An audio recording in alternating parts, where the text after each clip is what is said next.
Le pétrole franchit la barre des 100 $. Les marchés européens reculent, mais à peine.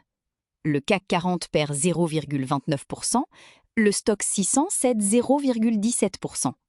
Ce n'est pas la panique, et c'est précisément ce calme relatif qui mérite attention. Car la situation est structurellement plus grave qu'elle n'y paraît. Le blocus américain de tous les ports iraniens est entré en vigueur un lundi matin, après l'échec des négociations du week-end entre Washington et Téhéran. Trump a été explicite sur Truth Social. Tout navire iranien approchant du blocus sera immédiatement détruit. Ce n'est plus une menace, c'est une règle d'engagement déclarée. La semaine précédente, l'annonce d'un cessez-le-feu avait fait refluer le Brent jusqu'à près de 90 $. En quelques heures, cette détente a été effacée. Le Brent remonte à 102,04 $, soit un rebond de 7,18% en une seule séance. Le WTI suit à 103,10 $. Le gaz naturel européen, via le hub TTF, progresse de plus de 5%, à 46,09 € par mégawattheure. Ce que Lauren von Bilgen, gestionnaire chez Allspring Global Investments, résume ainsi. Les marchés avaient probablement déjà intégré l'idée qu'un accord global en un seul cycle de négociation était peu vraisemblable. La réaction mesurée n'est donc pas un signal de sérénité, c'est un signal de résignation. Et c'est là que la divergence entre les valeurs commence à se creuser, en silence. La lecture réflexe est connue. Pétrole à 100 $, Total Energy gagne.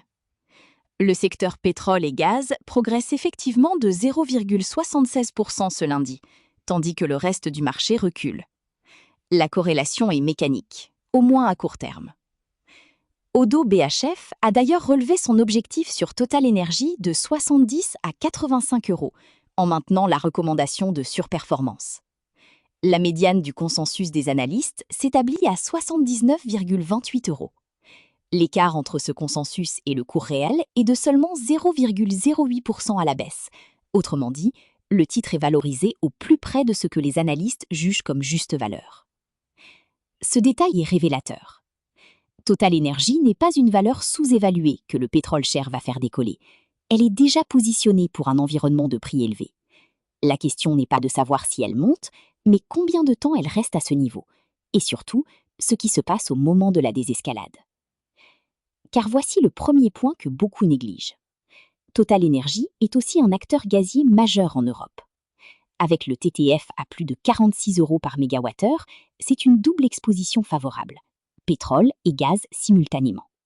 Les deux marchés sont sous tension en même temps. C'est une configuration qui ne se présente pas à chaque cycle géopolitique. Mais cette même configuration contient son propre retournement. Si le détroit d'Ormuz venait à se rouvrir, comme cela s'est esquissé le 18 avril avec l'annonce iranienne, le Brent a immédiatement plongé de 10,5% à 88,92 $. Le WTI a chuté de 12,3% à 83,01 $ en une seule séance. Total Energy encaisse ce type de correction en premier. L'analyse d'Ole Hansen chez Saxo apporte un éclairage structurel important. Même si Ormuz rouvre formellement, les pétroliers sont hors de position. Les chaînes logistiques sont déboîtées. Le retour à la normale des flux physiques prendra plusieurs semaines. Ce décalage entre la réouverture annoncée et la normalisation réelle des approvisionnements crée une fenêtre d'incertitude, ni pleinement haussière, ni franchement baissière, qui pèse précisément sur une valeur comme Total Energy. Le PEP, de son côté, a réduit ses prévisions de demande mondiale de 500 000 barils par jour pour le deuxième trimestre, en invoquant directement l'impact de la guerre. Ce n'est pas un signal de confiance dans la durée du cycle haussier. Schneider Electric n'apparaît pas dans les titres de la semaine. Aucun analyste ne l'évoque dans le contexte Ormuz. Et c'est précisément ce silence qui mérite d'être examiné. La lecture standard place Schneider dans le camp des valeurs pénalisées. Valeurs de croissance, sensibles aux taux, exposées aux coûts énergétiques industriels. Quand le pétrole monte, les marges de ses clients industriels se compriment, les projets d'infrastructure se décalent, la demande en système de gestion de l'énergie ralentit. Le raisonnement est cohérent. Mais voici ce que cette lecture rate. Schneider Electric est, par sa nature même, un bénéficiaire structurel de la crise énergétique. Non pas malgré elle, mais à cause d'elle. Chaque entreprise qui voit sa facture énergétique doubler a un intérêt économique immédiat à investir dans des systèmes d'efficacité énergétique. c'est exactement ce que Schneider vend. Le choc d'Ormuz a une particularité que les crises précédentes n'avaient pas à cette échelle. Il touche simultanément le pétrole, le gaz et indirectement le kérosène. Une pénurie de kérosène annoncée dans 3 semaines ne concerne pas seulement l'aviation. Elle signale une perturbation profonde de l'ensemble de la chaîne de raffinage. Les industriels qui dépendent d'hydrocarbures pour leur production n'ont plus la certitude d'un approvisionnement stable à coût prévisible. Dans ce contexte, accélérer la transition vers des systèmes électriques intelligents devient une décision de continuité opérationnelle, pas seulement une décision environnementale. Ce glissement de logique, de la durabilité vers la résilience, est le moteur silencieux de la demande pour Schneider. Et il s'accélère quand les prix énergétiques restent durablement élevés. Le risque réel pour Schneider n'est pas le pétrole à 100 $, c'est la normalisation trop rapide. Si les prix retombent à 83 $ en une semaine, comme le 18 avril, l'urgence perçue de la transition s'estompe. Les cycles d'investissement industriel se rallongent, les carnets de commandes tiennent, mais les nouvelles signatures ralentissent. Air France KLM est le cas le plus immédiat. La pénurie de kérosène annoncée dans 3 semaines n'est pas une projection spéculative. C'est une contrainte physique, dérivée directement du blocus des ports iraniens et de la désorganisation des chaînes de raffinage. Le secteur tourisme et voyage a d'ailleurs reculé de 0,9% en une seule séance, soit la deuxième plus forte baisse sectorielle de la semaine. Ce que la baisse boursière ne capture pas encore, c'est la mécanique de compression des marges qui s'enclenche en amont. Une compagnie aérienne achète son carburant sur des contrats à terme avec des couvertures partielles. Quand le prix spot du kérosène monte brutalement et que la disponibilité physique se réduit, les couvertures ne suffisent plus à absorber le différentiel. La marge opérationnelle se comprime indépendamment de la demande passager. Or, la demande passager, elle, reste résiliente à court terme. Les réservations en cours ne s'annulent pas immédiatement pour une crise géopolitique dont la résolution semble possible.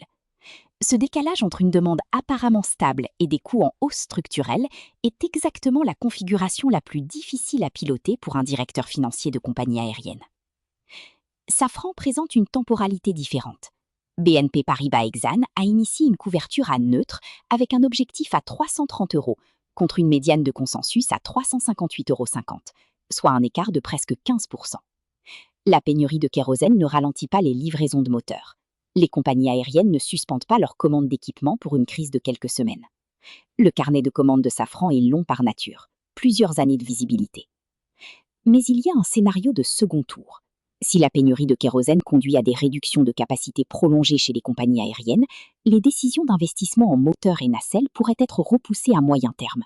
Ce n'est pas le scénario central, mais la note à neutre de BNP Paribas Exane suggère que le marché commence à intégrer cette possibilité. Le 18 avril, l'Iran a annoncé la réouverture du détroit d'Ormuz pour les navires commerciaux, dans le cadre du cessez-le-feu valable jusqu'au 21 avril.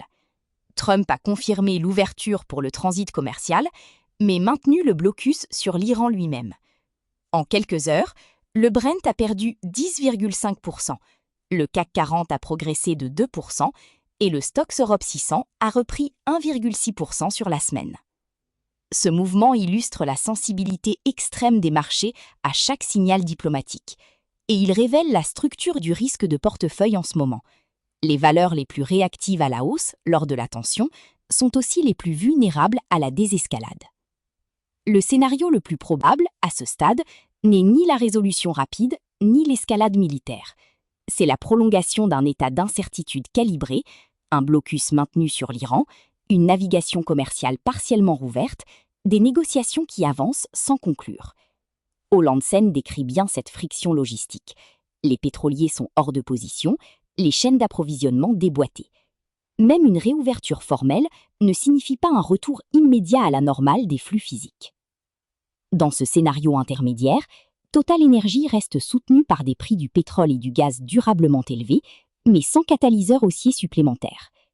Schneider Electric bénéficie d'une demande structurelle en efficacité énergétique, à condition que la crise dure suffisamment longtemps pour modifier les décisions d'investissement industriel, ce qui prend typiquement 2 à 3 trimestres. Air France KLM reste sous pression jusqu'à la résolution effective de la pénurie de kérosène, Safran reste à l'écart du mouvement immédiat. Le point de bascule réel Celui qui redistribue les cartes entre ces 4 valeurs, c'est le 21 avril, date d'expiration du cessez-le-feu. Si les négociations reprennent et qu'un accord de paix global se dessine, la séquence s'inverse. Total Énergie corrige, Air France KLM rebondit, Schneider ralentit, Safran repart. Si le blocus se durcit, c'est l'inverse. La divergence entre ces 4 valeurs n'est pas encore inscrite dans les cours. Elle attend une décision que ni les marchés ni les diplomates ne contrôlent seuls.